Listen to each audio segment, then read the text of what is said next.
Alors bonjour tout le monde, dimanche 24 mai 2020, ça n'arrête pas, il y a toujours des nouvelles, c'est une déferlante et évidemment au Québec, on a une température tellement belle, ça donne le goût de toujours être dehors. On a des choses à faire à l'intérieur, le ménage, le lavage, les repas, les préparations pour les lundis. Ceux qui ont des enfants à l'école, à la télé-école, c'est de les préparer pour demain, les bons horaires, préparer Zoom, l'ordinateur.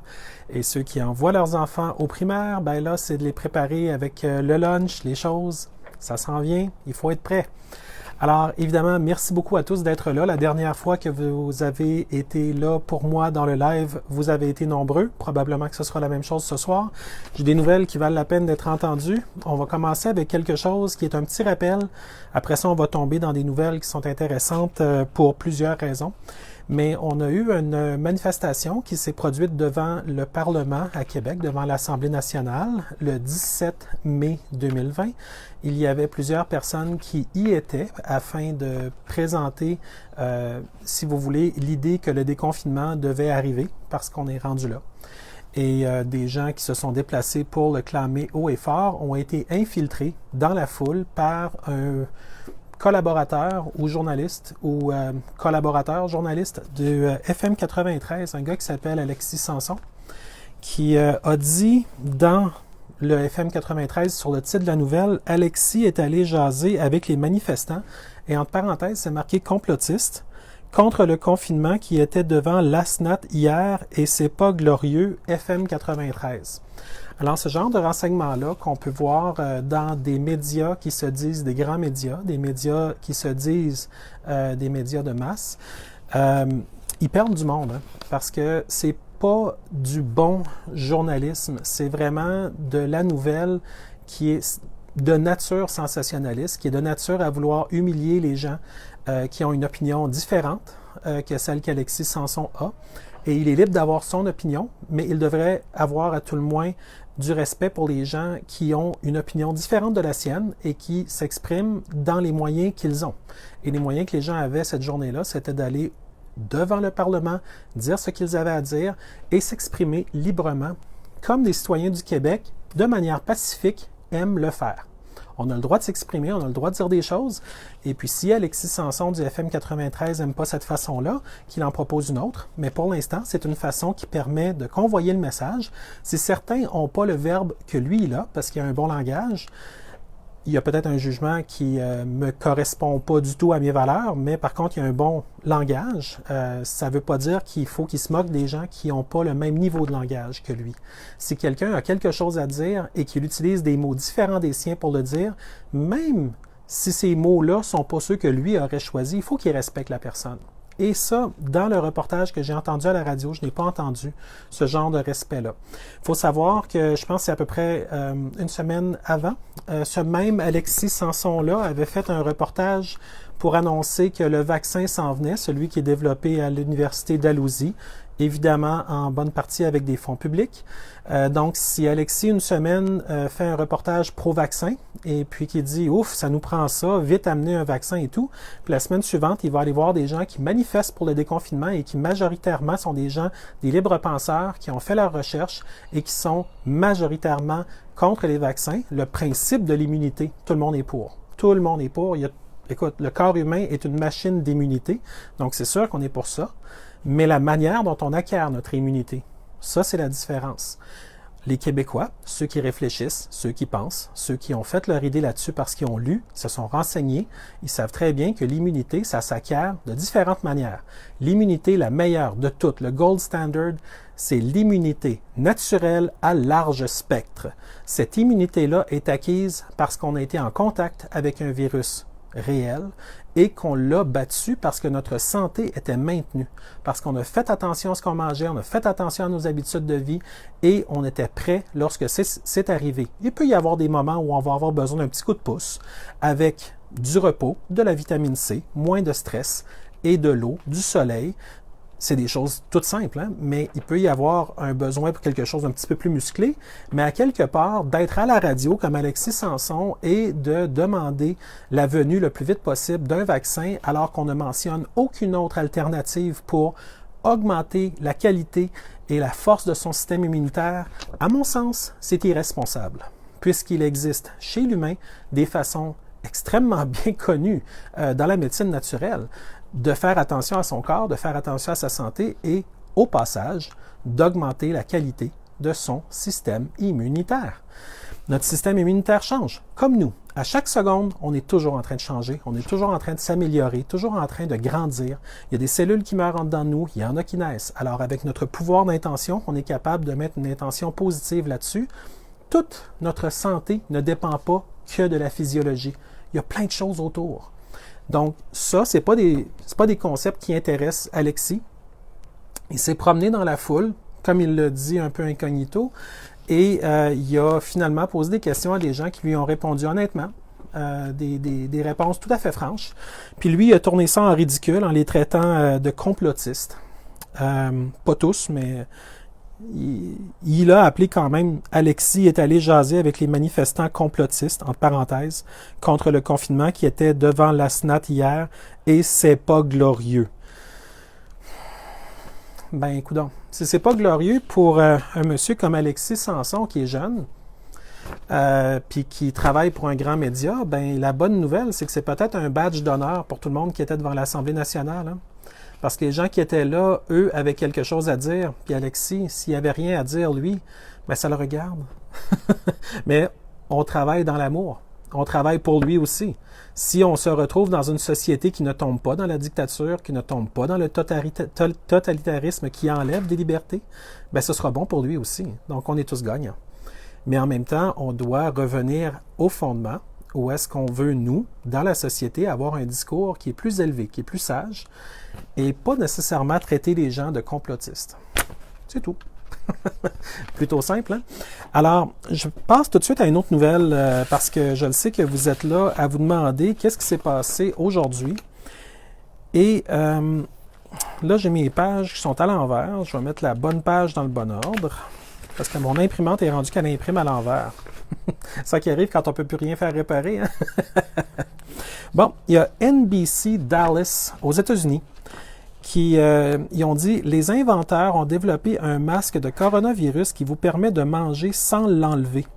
Serrez un levier et il ouvre une fente pour que vous puissiez manger comme Pac-Man. Les inventeurs disent que le masque vous permet de dîner avec des amis sans retirer votre masque. » Alors, il y en a qui ont probablement vu ça dans plusieurs vidéos parce que ça circule. C'est un masque où quelqu'un appuie sur un petit bouton.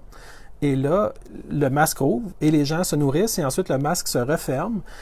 C'est pour que les gens dans un restaurant puissent être les uns à côté des autres, manger et que finalement tout le monde puisse, à quelque part, être capable d'avoir une forme d'interaction sociale avec un masque dans le visage et pouvoir manger. Mais si quelqu'un mange avec ça à côté de moi dans un restaurant, ça m'inspirera pas à aller dans ce restaurant-là ou à manger là. C'est pas quelque chose qui a l'air appétissant, qui a l'air agréable pour les gens à côté. J'ai pas du tout aimé ce que j'ai vu. Puis en plus, ben évidemment, je vois mal quelqu'un peser. On met la fourchette combien de fois pendant un repas lorsqu'on va dans un restaurant? Combien de fois on met la fourchette à la bouche? Probablement à quoi? 300 fois? 400 fois? Fait que je me vois mal commencer à peser 300-400 fois sur un petit bouton pour ouvrir une trappe pour que j'aie la possibilité de manger un repas. Je trouve ça complètement délirant. Là. Donc, ça, c'est la grosse folie furieuse que NBC Dallas Fort Worth, aux États-Unis, au Texas, nous a ramené aujourd'hui, ou hier, je pense. Et j'avais une autre nouvelle également parlant de restaurants. Burger King en Allemagne qui débute... ils appellent ça Social Distance Crowns, des couronnes de distanciation sociale qui sont des immenses chapeaux mexicains avec le design un peu de Burger King qui ont littéralement 6 pieds de diamètre, ben, presque, qui permettent d'avoir une distanciation de 6 pieds entre les personnes dans le restaurant. Donc, évidemment, ça veut dire que si tu es pour t'asseoir au restaurant, tu ne pourras pas être proche des autres personnes parce que tu as ça sur la tête. Je ne vois pas non plus comment la personne peut passer dans la porte pour rentrer dans le restaurant. Donc, ils doivent probablement l'enlever, le mettre de diagonale, le remettre une fois dans le restaurant parce que c'est extrêmement large, extrêmement bizarre. J'ai pas porté ce chapeau-là, évidemment. Vous comprendrez, je suis pas en Allemagne puis je ne vais pas chez Burger King. Mais je peux juste imaginer à quel point c'est lourd porter ça pendant un repas de temps et avoir les problèmes de coût que ça peut amener. Donc, encore une fois, c'est probablement un coût marketing, on s'entend, pour faire parler d'eux autres, mais ça reste qu'ils l'ont fait pareil. Et puis, on n'entend évidemment pas aucune personne qui est obsédée d'environnement venir se plaindre qu'ils vont peut-être en produire une grande quantité et que tous ces chapeaux-là, qui sont énormes, vont peut-être se ramasser dans les vidanges à un moment donné. Parce qu'évidemment, si on veut éviter la contamination, un peu comme des masques, il faut en disposer à un moment donné. Alors, toutes ces choses-là n'ont pas vraiment été discutées par les gens qui sont les habitués de toujours tout dire que l'environnement n'est pas assez respecté. Ben là, on les entend pas. Mais c'est ça. Donc, une chaîne de fast-food qui veut créer le terme Social Distance Crowns, des couronnes de distanciation sociale. Ça va bien avec le thème du coronavirus, mais bon. Alors, les clients 6 pieds les uns des autres pour la réouverture des restaurants où les gens s'assoient en Allemagne. Ensuite de ça, il y a un restaurant au Maryland que vous avez peut-être vu, qui ont l'intention d'utiliser des tables de pare-choc. C'est des espèces de tripes qu'on voit lorsque les gens vont dans les parcs aquatiques. Ils se promènent sur une base en métal, il y a une tripe, puis il y a comme une table qui va jusqu'à leur ventre, puis ils peuvent placer une boisson ou peut-être un petit repas là-dessus, puis manger là. Mais la tripe fait office de distanciation sociale. Donc, ils se promènent avec ça un petit peu partout. C'était la place où on les voit se promener dans la vidéo, c'est sur une plaque en bois qui rabote un peu, donc ça fait bizarre. Mais c'est au Maryland, et puis ça permet de garder la distanciation de 6 pieds. Évidemment, je ne vois pas comment les convives vont pouvoir s'asseoir, parce que cette patente-là, tu dois rester debout. Alors, si tu es pour boire quelque chose dans un contexte de peut-être de 5 à 7, c'est correct, mais si tu es pour vouloir t'asseoir, tu peux pas vraiment. Donc, je ne sais pas s'ils ont prévu autre chose pour que la personne puisse transiter vers une table. Mais toujours est-il qu'on voit que tout ça sort des médias, puis c'est une forme de normalisation de comportement complètement, finalement. C'est plus des comportements sociaux, c'est des comportements asociaux qui sont considérés sociaux à cause de normes qui font pas de sens. Alors, c'est à mon propre sens que ça fait pas de sens. Pour quelqu'un d'autre, ça peut être très bon, comme les gens au Maryland qui ont le restaurant, mais moi, je me vois pas me promener avec une tripe toute ma vie, là. Je pense pas que l'humain a été fait pour vivre dans une tripe, là. Alors, bon, ça fait plusieurs exemples de restaurants, mais ça continue, ces choses-là. Par exemple, ceux qui connaissent San Francisco un peu, y en a-tu? Levez la main. Je ne vois pas, mais préfère des likes. San Francisco, qui est une ville qui a énormément changé. C'est une ville, si vous y avez été à l'époque, c'était beau, c'était riche, c'était vraiment une ville qui avait le vent dans les voiles, puis on le voyait au centre-ville, au Fisherman's Wharf. Le vent, regarde le pont, c'était magnifique. Mais ça a beaucoup changé. Dans les dernières années, on a beaucoup de sans-abri, on a beaucoup de pauvreté, on a énormément de détresse humaine. Donc, la ville de San Francisco, aujourd'hui, est aux prises avec des problèmes majeurs. On parle de, tu sais, si vous voulez juste louer un lit à San Francisco, c'est 1 200 $ par mois. Puis faites-vous-en pas, je vais tout laisser les liens. Après la vidéo, je reviens, je mets un commentaire, puis je mets un endroit où j'ai tout placé ces liens-là. Donc, tout ce que je parle depuis tantôt, vous allez tout avoir les nouvelles en détail, là. Fait que faites-vous-en pas, vous allez avoir tout. Vous n'avez pas besoin de prendre de notes pendant que je parle. Je mets tout après, là.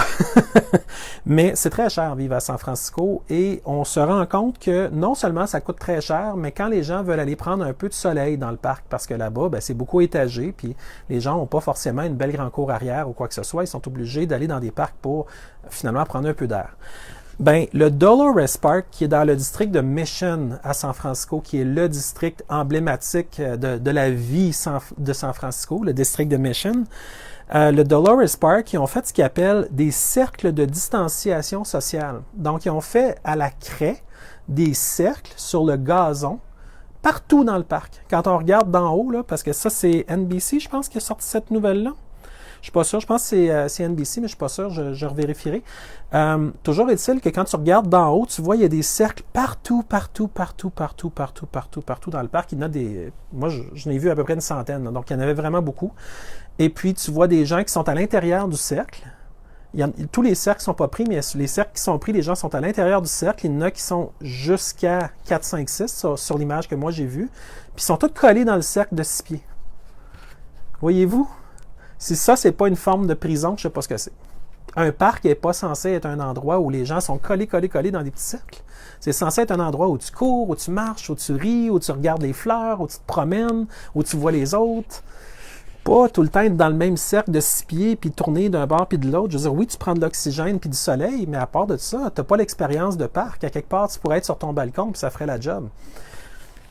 Alors, je ne sais pas si tous les parcs dans les États démocrates, parce que c'est pas dans les États républicains qu'on voit ça. Il y a une grosse différence en passant, là. Ceux qui confinent, puis ceux qui obsèdent sur les contraventions, puis tout ça, c'est beaucoup les États démocrates aux États-Unis.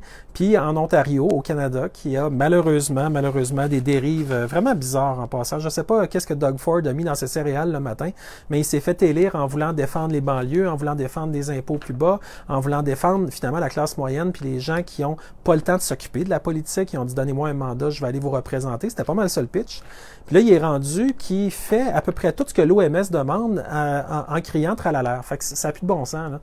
Il y a quelque chose qui se passe qui est plus gros, puis on le comprend juste pas ou mal à notre niveau, mais ça reste que si on se fie aux indices, on voit très bien qu'il y a des dérives, puis c'est pas des décisions pro-population, c'est des décisions pro-mondialisme qui va pousser sa tête du monde vers le bas. Fait que San Francisco, des cercles de distanciation sociale, c'est la nouvelle normale. D'ailleurs, j'ai pris des petits mots-clics qui sont en train de trender pas mal. New normal, en anglais, nouvelle normale. Puis on s'entend qu'on la veut pas, cette nouvelle normale-là. Partagez, puis faites des pouces si vous ne voulez pas la nouvelle normale, parce que moi, je la veux pas. Ensuite de ça, le end the lockdown, donc mettez fin au confinement, parce qu'on n'est pas juste au Québec à vouloir la fin du confinement, c'est voulu universellement. Il n'y a aucun endroit dans le monde qui dit « Ah mon Dieu, c'est tellement cool, gardez-nous en confinement pendant des années ». Il n'y a personne qui dit ça. Les seuls qui n'ont pas l'air à se plaindre dans ce qu'on peut voir dans les grands médias, c'est ceux qui n'avaient rien à perdre avec le confinement. Des gens qui étaient déjà astronomiquement riches et qui ne vivaient de toute façon que dans leur manoir, dans leur maison, dans leur domaine, et qui eux autres ne voient pas vraiment la différence. Ou encore des gens qui sont retraités, donc qui ne vont pas travailler et qui n'ont pas vraiment de lien très proche avec le reste des générations pour toutes sortes de raisons. Eux autres, ils sont obsédés par le confinement parce qu'ils ne connaissaient déjà que ça avant que le confinement commence. Et d'autres gens qui ont peut-être des intérêts plus libéraux, dans le sens qu'ils n'ont peut-être pas à sortir pour leur travail ou quoi que ce soit, puis eux autres se disent, ben ma foi, je peux me cacher chez nous, ça fait mon affaire. Et c'est correct, je veux dire, il n'y a pas de mal à ça. Mais en même temps, c'est parce que l'économie n'est pas juste constituée de ces gens-là, elle est constituée de plein d'autres gens qui travaillent, qui bougent, qui sortent de chez eux, qui ont besoin de faire des choses. Et aujourd'hui, on se rend compte que ces gens-là sont menottés dans un système de confinement où tout ce qui se passe à l'extérieur de la maison est sujet à un contrôle, éventuellement, pour savoir, étiez-vous avec quelqu'un que pourquoi vous êtes là, puis les gens peuvent être surveillés entre les régions, entre les différentes, si vous rentrez dans un commerce, vous devez vous laver, vous devez faire la file, vous devez pas vous identifier, mais dire oui, je viens ici, je viens faire l'épicerie, des choses comme ça, puis c'est plus comme avant où on pouvait juste rentrer et dire j'ai oublié mes clés de char, me retourner, puis c'est plus de même, là.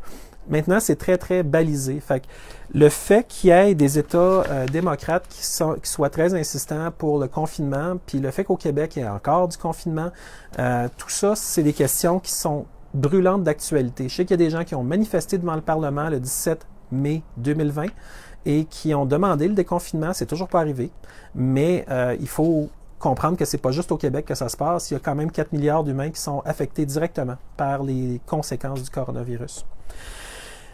Donc, le fameux COVID-19. Donc, j'avais d'autres notes, évidemment. Je vais revenir ici. Il y avait The Telegraph, en Angleterre, qui dit que des dizaines de milliers de tests de coronavirus ont été comptés 2 fois. Ça, c'est parce que là, il commence à avoir des gens dans le gouvernement qui vont commencer à baquer. Okay? Parce qu'il y a eu beaucoup de statistiques qui ont été relevées comme étant fausses ou frauduleuses ou mal rapportées ou mal comptées ou mal comptabilisées. Il y a eu également peut-être des pressions pour que des chiffres soient ajoutés alors qu'ils n'auraient peut-être pas dû être ajoutés. Donc, dans le Telegraph, là, ils disent 2 échantillons prélevés sur le même patient sont enregistrés comme 2 tests distincts dans les chiffres officiels du gouvernement. Donc, si ça s'est passé en Angleterre, ça peut s'être passé ailleurs aussi. Des dizaines de milliers de tests COVID-19 ont été comptés 2 fois dans le décompte officiel du gouvernement, ont admis des responsables de la santé publique en Angleterre. Les tests de diagnostic qui impliquent de prélever des échantillons de salive et de nez chez le même patient sont comptés comme 2 tests, pas 1. Ça n'a pas sa raison d'être. Ça aurait dû être un seul test. Ou à tout le moins dans les statistiques, ça aurait dû être compté comme un seul test, mais non, ça a été compté comme 2 au moment où ces statistiques-là permettaient de mettre en force le confinement. Donc ça l'a gonflé immédiatement les chiffres. Donc, le fameux Department of Health and Social Care puis le Public Health England ont chacun confirmé le double comptage. Donc, c'est tout officiel, ce que je vous dis là. De toute façon, je vous fournis toutes les sources après, là. Cela fait gonfler de plus de 20% le nombre de tests diagnostiques déclarés quotidiennement, cette proportion étant beaucoup plus élevée. Et ça, c'est évidemment au début, dans la crise, avant que les kits de tests à domicile ne soient ajoutés au totaux quotidien. Près de 350 000 tests de plus ont été signalés dans les données du gouvernement que les personnes testées depuis le début de la pandémie, finalement, ont dû subir. Donc, ça fait beaucoup de tests en trop, hein? Donc, l'écart s'explique, donc, comme je viens d'expliquer, puis les patients gravement malades à l'hôpital, oui, c'est ça. Ben, comme il disait, c'était des tests aussi bien pour les patients malades que les travailleurs clés les plus critiques. Donc, évidemment, tout ça, ça fait qu'on se retrouve avec des statistiques qui ne disent pas la vraie histoire, qui racontent une fiction. Évidemment, il n'y a aucune excuse. En anglais, ils disent « Both Public Health England and the Department for Health and Social Care did not offer further comments ». Donc, ils ne veulent pas commenter. Les gens responsables de ces méga erreurs-là, ne veulent rien dire, ils ne veulent pas commenter, ils ne veulent pas se prononcer là-dessus.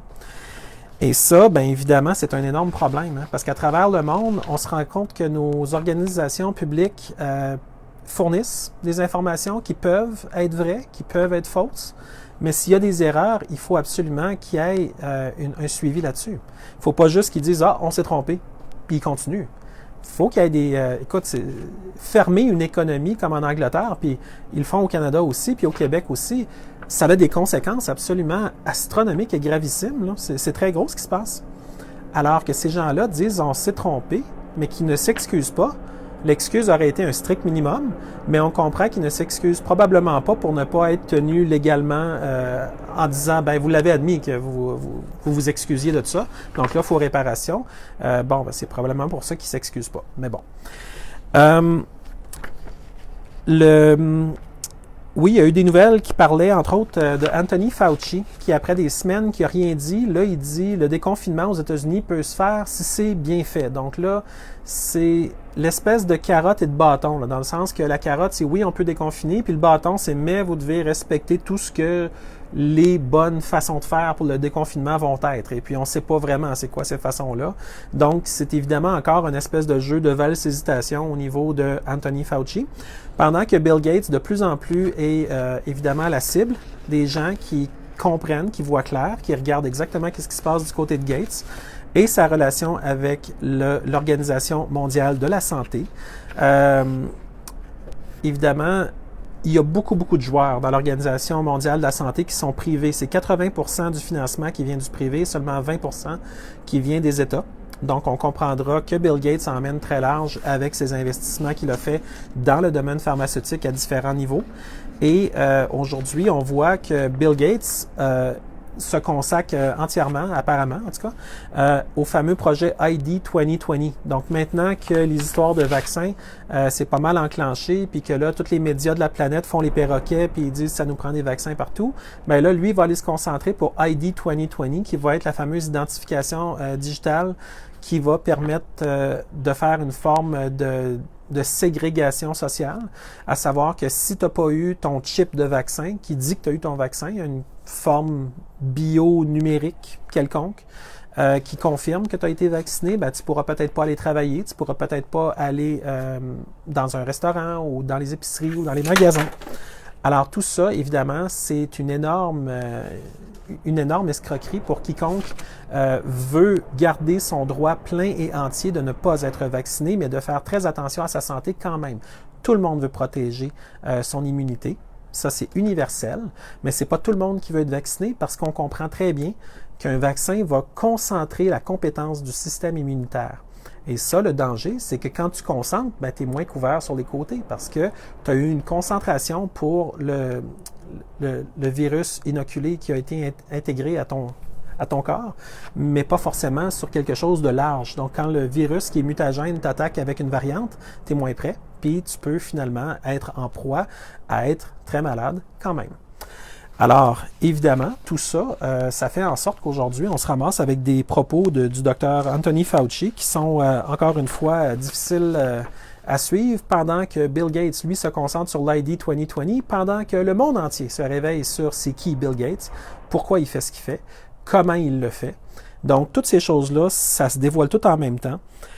Et on avait même une vidéo de 1988 qui a ressorti pendant le débat présidentiel avec le père Bush, l'ancien président avant George Bush. Il y avait son père qui disait qui étaient les gens que vous admirez le plus, puis il avait nommé Anthony Fauci à ce moment-là, en 1988.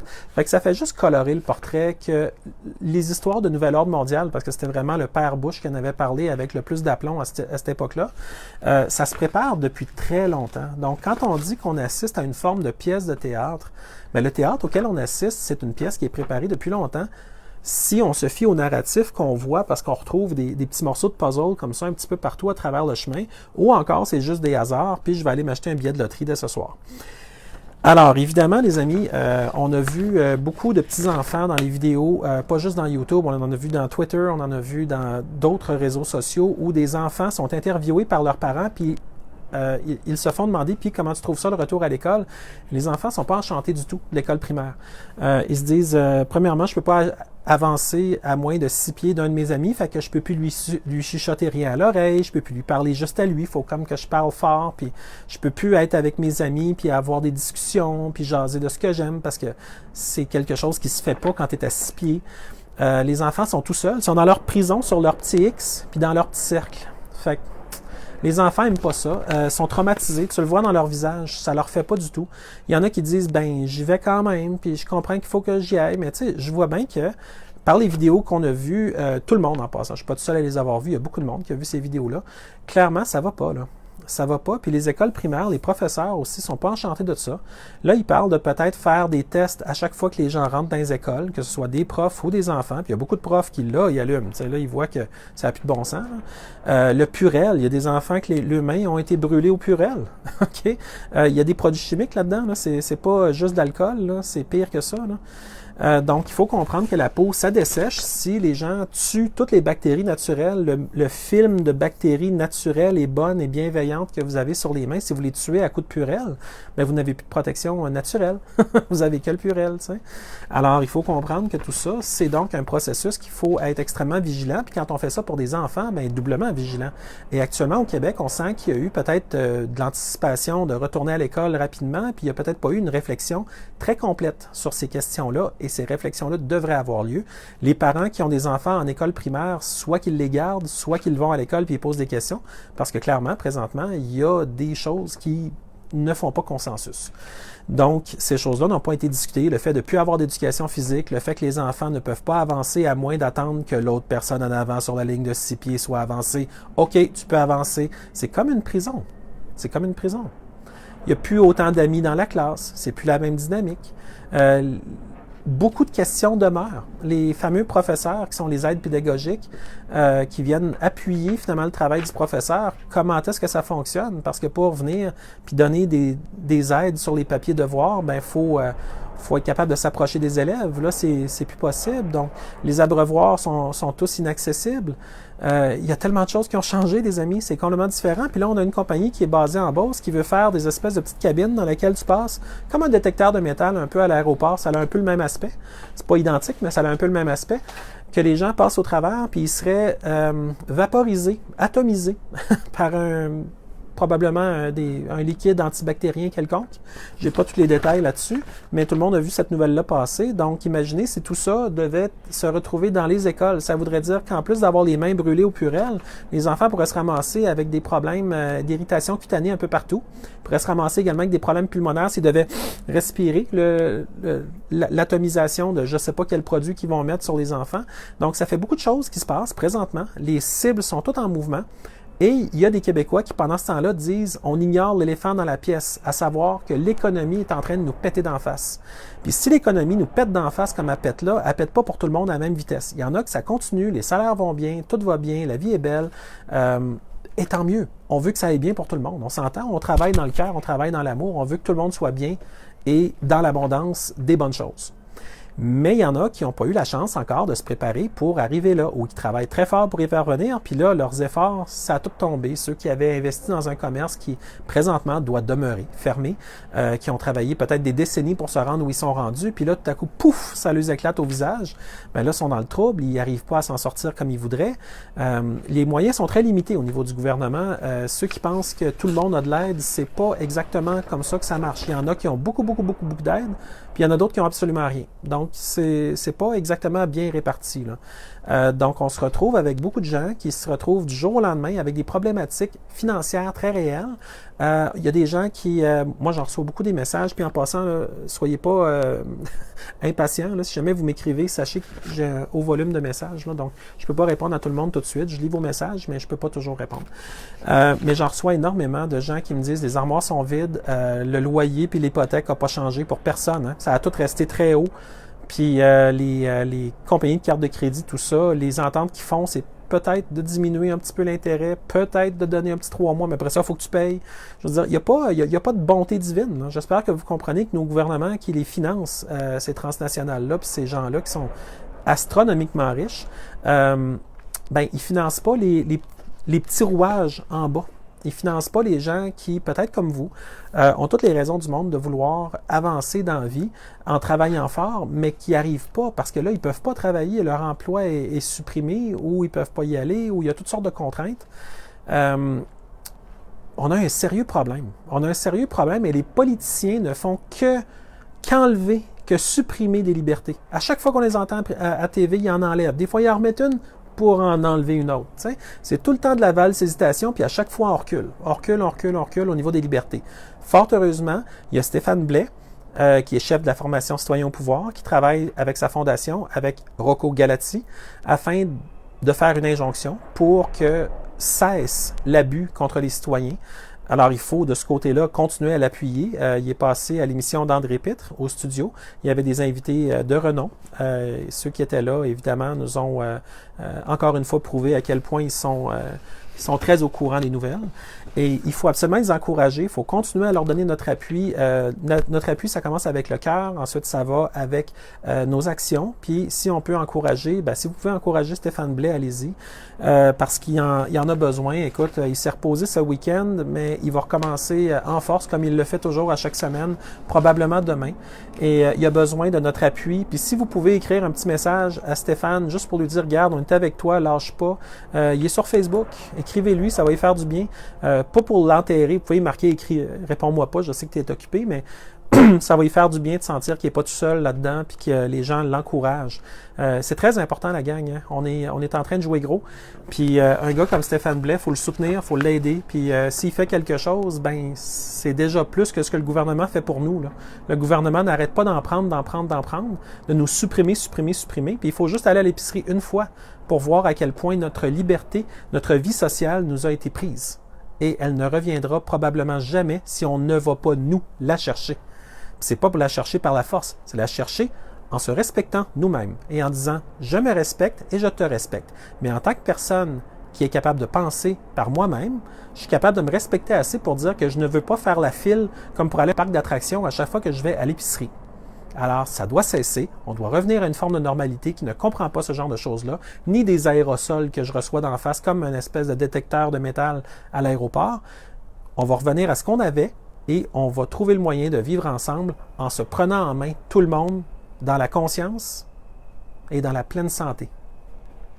On est capable d'y arriver à ces choses-là. Bon, je ne vous garderai pas trop longtemps ce soir. Je le sais que vous avez plein d'autres vidéos à aller voir. Je vous remercie d'abord tous ceux qui ont été sur ma chaîne YouTube, qui ont partagé, qui sont devenus membres. La gang, il faut s'abonner le plus possible à toutes les chaînes parce que je me suis maintenant également inscrit à plus que YouTube. J'ai désormais ma chaîne dans Library, lbry.io. Vous pouvez aller là. Toutes mes vidéos live que vous aimez sont là. Vous pouvez aller également dans Brighteon, qui est le système vidéo de Mike Adams de Natural News au Texas, aux États-Unis. J'ai également le D-Tube, la lettre D comme diamant, Tube, D-Tube. Mes vidéos sont là aussi. Puis évidemment, j'ai BitChute. BitChute qui est le gros concurrent à YouTube ces temps-ci. Donc, toutes mes vidéos intéressantes sont là. Je vous invite à vous inscrire, à devenir membre, à aller là, puis à suivre là aussi. Parce que vous le savez, on a eu des épisodes, moi j'en ai eu cette semaine, où est-ce que YouTube a supprimé certaines de mes vidéos, où est-ce que Facebook a supprimé certaines de mes vidéos. Avec YouTube, ils en ont supprimé 2. Il y en a un que j'ai réussi à faire revenir parce que leurs arguments n'étaient pas bons. Alors, j'ai réussi à le gagner. L'autre, c'était suite à un article des décrypteurs de Radio-Canada. C'était le vidéo à propos des masques avec le docteur Russell Blaylock. Donc, celui-là, ils l'ont enlevé. Et puis, j'ai pas pu le faire revenir. Donc, évidemment, tout le monde, j'ai besoin que vous vous abonniez pour que la chaîne ait beaucoup d'influence, beaucoup plus d'influence, puis que vous en parliez, puis que vous demandiez à tout le monde de le faire. Pas juste moi, il y en a d'autres des créateurs au Québec. Là, André Pitre avec son studio, avec Radio-Québec aussi, je sais qu'il est rendu à plusieurs dizaines de milliers de membres, mais abonnez-vous si vous ne l'êtes pas. On a Nomos TV qui est très bon. J'en oublie, je le sais, là, je peux pas tout penser, là, mais on a au Québec des excellents créateurs. Jean-Jacques Crèvecoeur, il a son fanbase, il y a beaucoup de monde, mais en même temps, si vous n'êtes pas membre chez lui, c'est tellement intéressant ce qu'il dit. Allez-y, abonnez-vous. Autrement dit, c'est le bon temps de vous abonner à la dizaine de créateurs que vous voulez suivre, puis poussez-les dans tous les réseaux. Puis, tu sais, je suis dans VK, je suis dans OneWay, je suis dans Minds, je suis dans Gab.com, je suis dans toutes sortes de réseaux comme MeWe. Puis, je suis un petit peu à vitesse variable dans chacun, dans le sens que je ne pose pas nécessairement le même contenu, mais vous aussi, faites-le. Vous aussi, allez-y, puis vous aussi, faites-vous, manifestez-vous, puis soyez dans plusieurs réseaux. Puis Facebook, c'est un excellent outil. C'est juste dommage qu'il y ait une idéologie qui va totalement dans le sens de l'OMS et non pas dans le sens du gros bon sens. Parce que le gros bon sens ferait beaucoup de bien en ce moment. Puis malheureusement, des fois, on n'en a pas assez sur certaines questions qui devraient faire consensus, mais qui ne le font pas. Donc demain matin, lundi, on a une nouvelle semaine qui commence. On a probablement encore les élus de l'Assemblée nationale, François Legault, Mme McCann, évidemment M. Arruda qui vont revenir sur la sellette lundi probablement pour encore une fois nous dire où on en est, mais oubliez jamais que s'il s'agit d'une pièce de théâtre, ça n'a pas besoin d'être vous qui subissez puis eux qui donnent le coup de fouet. Vous pouvez, vous, en tant que citoyen, vous respecter et faire valoir que ce que vous voulez, c'est autre chose que ce qu'ils disent. Vous avez le droit. Ne soyez pas passif devant l'information et ne soyez pas passif non plus dans votre vie. Revenez à votre cœur, rentrez en cohérence, respectez-vous et faites arriver le monde dans lequel vous voulez vivre. On veut tous vivre dans un monde où est-ce qu'il fait bon se réaliser pleinement. Pour vous, pour vos enfants, pour vos parents, pour vos voisins, pour les gens que vous aimez, pour tous ceux que vous connaissez et dans le monde entier, c'est la même logique. Alors, allez-y avec ça qui est un bel élan, qui vient du cœur, qui va loin. Partagez la vidéo. Je sais qu'elle termine, mais partagez-la avec tout le monde quand elle va être terminée. Il faut que ça circule, les amis. Il faut que les gens reprennent espoir. Il faut que les gens comprennent qu'au Québec, on a un message d'espoir. On n'a pas juste un message de désespoir. Parce qu'il y a des gens actuellement qui souffrent. Il y a des gens actuellement qui se sentent seuls. Il y a des gens qui sont isolés parce que c'est la loi. Et ça marche pas. On a vu des policiers à Montréal qui se sont présentés, je pense au Parc La Fontaine, en très grand nombre pour des choses qui étaient plutôt anodines. On a des moments où finalement tout ça, ça sent un petit peu le conflit qui pourrait dégénérer et on ne veut pas. J'ai expliqué dans les autres vidéos qu'on est censé être dans la même équipe. Et quand on est dans la même équipe, on se bat jamais ensemble. Et on peut argumenter, on peut ne pas être du même avis, pourquoi pas? C'est le fun, ça pimente la vie. Mais on ne se bat pas. Et on est capable de se parler entre gens intelligents. Alors ça fait une énorme différence. Et même si François Legault, je ne suis pas d'accord avec ce qu'il dit, il y a certaines choses qu'il dit que je dis, bon, ben, soit, on va aller dans ce sens-là, on va être bon prince, on va être bon joueur, je joue à certaines choses moi aussi, mais en même temps, il faut qu'on revienne, à un moment donné, à une forme de conversation et non pas simplement des ordres qui se donnent à des gens dociles. Ce mot-là ne partira pas, hein? Il va rester en passant. Alors, vous n'avez pas à être docile, vous n'avez pas à être à genoux, vous n'avez pas à cesser de vous respecter pour exister. Alors, manifestez la version la plus lumineuse, la plus belle, la plus brillante, la plus en santé, la plus extraordinairement haute de vous, puis on va se ramasser dans une société où le monde ne sera plus terrorisé de faire quand ils vont chez IGA. OK? On a besoin de ça. Il faut que ça change. En plus, avec la saison des allergies qui va probablement s'embarquer, les gens vont devenir terrorisés d'aller en public parce qu'ils vont dire « Atchou! Ah non, c'est mes allergies, c'est mes allergies! »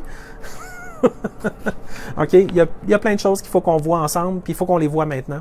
faut qu'on y pense maintenant parce que si on laisse ça dégénérer, il n'y a plus personne qui va avoir de vie. OK? Fait qu'on est ensemble, on lâche pas, partagez, partagez, partagez. C'est la seule façon que ça circule. Sans ça, ça ne circule pas. Fait que j'ai vraiment besoin de vous.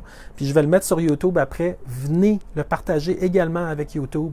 Puis assurez-vous que ça aille dans tous les autres réseaux, dans les vôtres. Je sais que vous êtes membre de groupes, des gros groupes qui ont plusieurs milliers de membres. Partagez-le là-dedans. Expliquez pourquoi vous le partagez. Puis faites passer le message. Donnez voix à vos opinions aussi. L'opinion de beauté, de grandeur, de force, ça vous appartient, c'est à vous. Faites-le circuler. OK? On est ensemble, on est dans la même équipe, puis en bout de ligne, on ne le dit pas tout de suite, mais on va gagner. Merci.